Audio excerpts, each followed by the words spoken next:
Hello everyone, welcome to AS point PCS. मैं चंदन प्रसाद। आज के इस झारखंड न्यूज़ अपडेट में हम लोग जो डिस्कस करेंगे आपका हीरामन कोरवा के द्वारा जो कोरवा भाषा शब्दकोश को लिपिबद्ध किया गया है, कोरवा लैंग्वेज डिक्शनरी जो बनाया गया है एक लंबे समय के बाद, उस पर हम लोग चर्चा करेंगे और साथ ही ये भी देखेंगे कि किस तरह से इसमें एग्जाम में प्रश्न पूछे जा सकते हैं। आपको बता दें ये जो डिक्शनरी तैयार किया गया है आपका हीरामन कोरवा के द्वारा तैयार किया गया है, जो कि एक गढ़वा के निवासी है, जो कि एक आपका गढ़वा के जो सिंजो एक गांव है, छोटे से गांव है, वहाँ के वो निवासी है। और 12 साल के परिश्रम के बाद ये कोरवा भाषा शब्दकोश को तैयार किया गया है। आपको बता दें जो कोरवा जनजाति है उनकी जो भाषा है कोरवा भाषा, जो कि एक विलुप्त होती हुई भाषा है, तो इसे भविष्य में संरक्षित करने में मदद मिलेगी। आपको बता दें इस डिक्शनरी में 50 पन्नों की डिक्शनरी होगी, जिसमें कि घर गृहस्थी से जुड़े शब्द से लेकर आपका अनाज हो गया, सब्जी हो गया, फल हो गया, पशु पक्षी, रंग हो गया, दिन हो गया, महीना हो गया, खाद्य पदार्थ सहित अन्य जो है कोरवा भाषा के शब्द इसमें इस्तेमाल किए गए हैं। और साथ ही आपका इसके अर्थ भी इस डिक्शनरी में बताया गया है। अगर हम बात करें इस कोरवा डिक्शनरी जो कोरवा लैंग्वेज शब्दकोश की, तो इसके बारे में प्रधानमंत्री नरेंद्र मोदी जी के द्वारा अपने मन की बात कार्यक्रम, जो कि 27 दिसंबर को 2020 का ये अंतिम मन की बात कार्यक्रम था, उसमें भी इसकी सराहना की गई थी। और साथ ही इसमें बताया गया था कि आने वाले दिनों में यह भाषा जो है आपका एक धरोहर के रूप में झारखंड में विशेष रूप से जो कोरवा जनजाति है उसके लिए मील का पत्थर साबित होगी और आने वाले दिनों में उनकी भाषा को भी एक महत्वपूर्ण स्थान मिलेगा। आगे हम बात करें तो जो डिक्शनरी तैयार किया गया है हीरामन कोरवा के द्वारा, तो आपको बता दें जैसा कि हमने बताया झारखंड के गढ़वा जिले के रहने वाले हैं, रंका प्रखंड के जो सिंजो एक गांव है वहीं के ये रहने वाले हैं, 35 वर्षीय हैं ये। और साथ ही आपका ये पेशे से टीचर हैं। आर्थिक तंगी होने के कारण इतना लंबे समय के बाद ये डिक्शनरी तैयार किया गया है, करीब इसे तैयार करने में आपका 12 साल लग गया है। इसमें उन्होंने बताया कि जो इसकी मदद की है आदिम जनजाति जो कल्याण केंद्र है गढ़वा और पलामू के जो मल्टी आर्ट एसोसिएशन है उनके द्वारा इसे डिक्शनरी को तैयार करने में आपका मदद मिला है। अगर हम बात करें कोरवा जनजाति के बारे में, तो कोरवा जनजाति है क्या, तो जैसा कि आपको पता है हमने पहले भी आपके साथ डिस्कस किया हुआ है झारखंड की जनजाति के बारे में। तो झारखंड में मूल रूप से अगर देखा जाए तो 32 जनजातियां निवास करती है। और पूरे भारत में अगर देखा जाए तो भारत में भी तकरीबन जो भारत की कुल जनसंख्या का करीब 8.2% जो जनजातीय आबादी है। ध्यान रखिएगा ये भारत की कुल आबादी का ये 8.2% जो है आपका जनजातीय आबादी है। अगर हम बात करें झारखंड में जो 32 जनजातियां हैं, तो झारखंड की कुल जनसंख्या अगर हम जितना भी डिस्कस करने ध्यान रखिएगा, जनगणना जो आपका 2011 है उसके आधार पर हम यहाँ पर डिस्कस कर रहे हैं। तो जनगणना 2011 के आधार पर झारखंड की कुल जनसंख्या का करीब 26% के लगभग जो है आपका जनजातीय जनसंख्या है, जिसमें कि जो 32 में से आपका 8 जो जनजाति है आपका जो आदिम जनजाति की कैटेगरी में आती है, जबकि आपका जो 24 जनजातियां हैं आपका वो आपका अन्य प्रमुख जनजातियां हैं।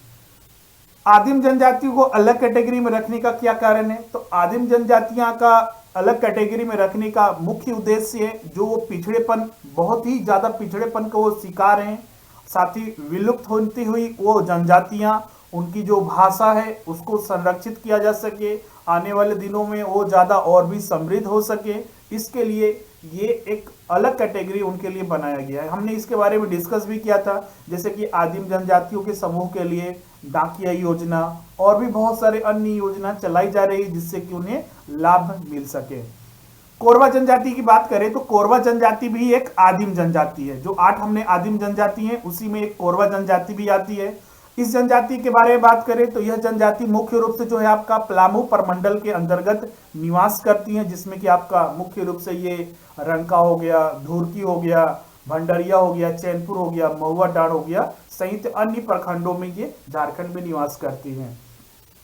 अब ये जो कोरवा जनजाति की जो अपनी भाषा है कोरवा भाषा हीरामन के द्वारा ये जो तैयार किया गया है, आने वाले निश्चित रूप से इसे इनके जो भाषा है उसे संरक्षित करने में और समृद्ध करने में मील का पत्थर साबित होगी। और साथ ही आपका जो जनजातीय समुदाय की अपनी असीमता है, उनकी विरासत है, सांस्कृतिक सामाजिक पहचान है, उसको बनाए रखने में मदद साबित होगी। एग्जाम में एक चीज और यहाँ से पूछा जाता है आपका कोरवा जनजाति के बारे में कि ये कोरवा जनजाति किस प्रजाति के अंतर्गत आती है। तो ये ऑस्ट्रो एशियाटिक भाषा, जो ऑस्ट्रो एशियाई जो परिवार है, प्रजाति है, उसके अंतर्गत ये आदिम जनजाति के रूप में इसे जानी जाती है। क्लियर है यहाँ तक। आगे अगर हम बात की आबादी के बारे में, तो कोरवा जनजाति की जो आबादी है आपका, जैसा कि हमने बताया कि ये आपका लुप्त होती हुई जनजाति है। झारखंड की 8, यहाँ ध्यान रखिएगा, ये 8 होगा आपका। जनजातियों में कोरवा जनजाति भी आपका एक विलुप्त होती हुई जनजाति है। अगर हम बात करें 2011 की जनगणना के अनुसार, तो बिहार चूंकि उस समय था, झारखंड आपका अस्तित्व में नहीं था।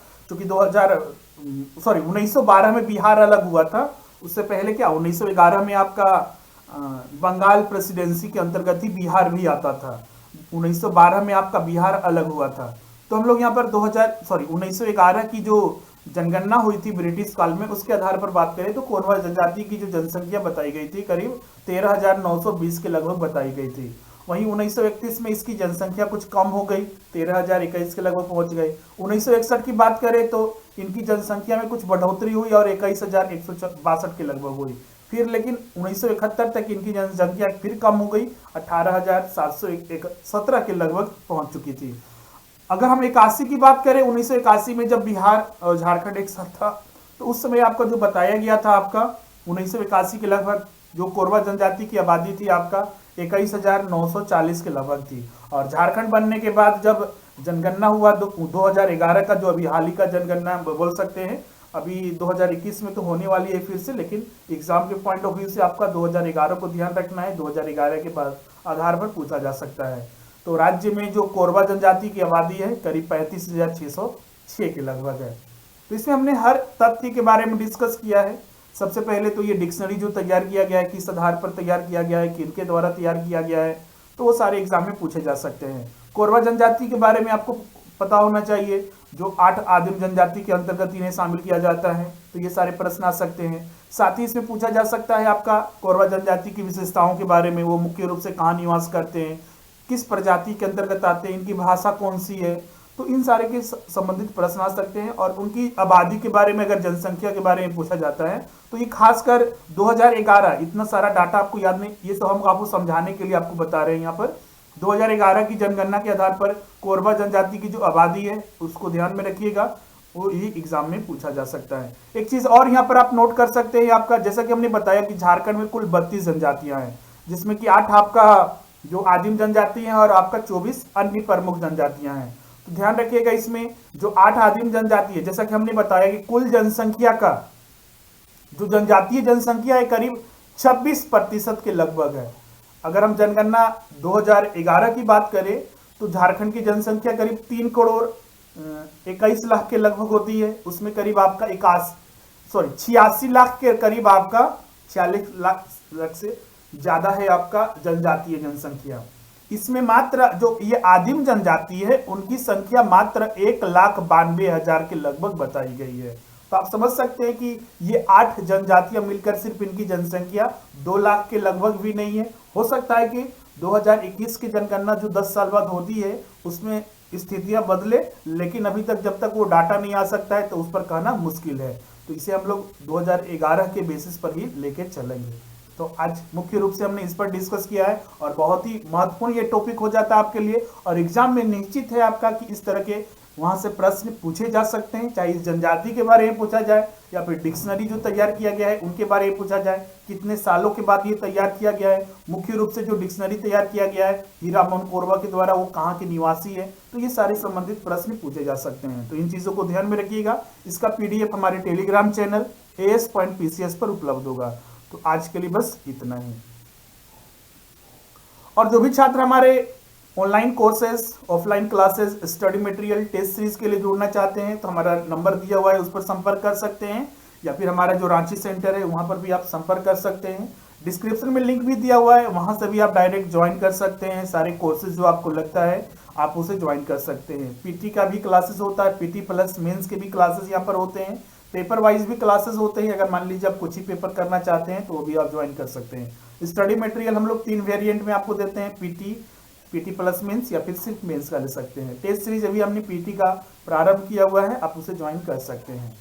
तो ये सारे डिटेल थे आपका। इसे ज्वाइन करने के लिए कोर्स वगैरह का आप डिस्क्रिप्शन में लिंक दिया हुआ है, वहां से डायरेक्ट ज्वाइन कर सकते हैं। न्यू ईयर का अभी ऑफर चल रहा है, आप बहुत ही कम फीस पर, अब ध्यान रखिएगा यहाँ पर जितना भी फीस आपसे लिया जाता है बहुत ही मिनिमम फीस लिया जाता है, और चूंकि यहाँ पर जो भी चीज़ें प्रोवाइड की जाती है सारे आपके सिलेबस के अकॉर्डिंग होते हैं और सारे ऑथेंटिक होते हैं, जिससे कि आपको दूसरा चीज़ उठाना ना पड़े, क्योंकि हमारे जो नोट्स लीजिएगा उतना आपके लिए सफिशियंट होगा, क्योंकि हम फुल्ली 100% सिलेबस को फॉलो करते हैं, जिससे कि आप अगर एक बार इन चीज़ों को, नोट्स को या क्लासेस को ज्वाइन करते हैं तो आपको अलग से किसी और बुक्स को या फिर किसी अन्य जगह पर आपको देखने की जरूरत नहीं पड़ेगी। ये चीज़ें हम लोग नोट्स में प्रोवाइड किए हुए हैं।